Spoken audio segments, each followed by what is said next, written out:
한덕수 국무총리가 국내 포털 사이트에 중국 응원 댓글이 수천만 건 쏟아진 사건에 대해서 범부처 TF를 꾸려 대응하라고 긴급 지시했습니다. 해외 세력이 여론을 조작한 정황이 확인됐다는 겁니다. 취재기자 연결합니다. 이승배 기자. 네, 정부 서울청사입니다. 네, 구체적으로 어떤 내용입니까?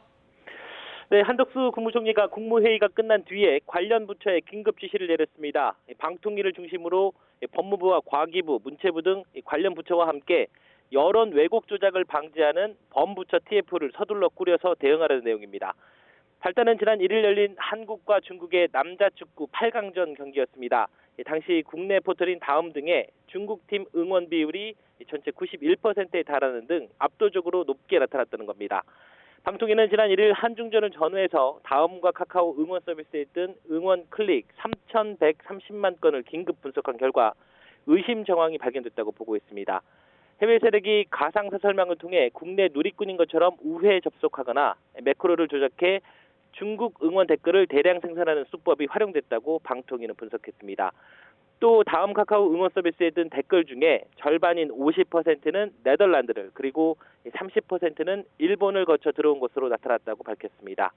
한 총리는 가짜뉴스는 민주주의 근간을 뒤흔드는 심각한 사회적 재앙이라면서 과거 드루킹 사건과 같은 일이 재발하지 않도록 범부처 TF를 신속히 꾸릴 것을 지시했습니다. 또 가짜뉴스 방지 의무를 포함한 입법 대책과 재발 방지 대책을 마련할 것도 주문했습니다. 이동관 방통위원장은 이 사안은 진보 보수나 여야의 문제가 아니라면서 공론의 장인 건강한 생태계가 무너졌다는 의미라고 평가했습니다. 이번엔 단순한 응원 댓글이지만 선거나 긴급 재난 혹은 금융시장에도 엄청난 충격을 주는 사태가 계속 벌어질 우려가 있다 이렇게 설명했습니다.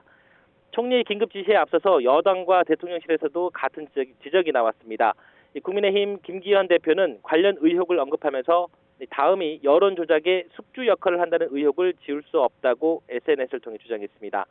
다음을 좌파 성향이 강한 포털 사이트라고 규정한 뒤에 내년 총선을 앞두고 또다시 여론 조작의 망령이 되살아나고 있는 것은 아닌지 문제를 제기하지 않을 수 없다고 적었습니다.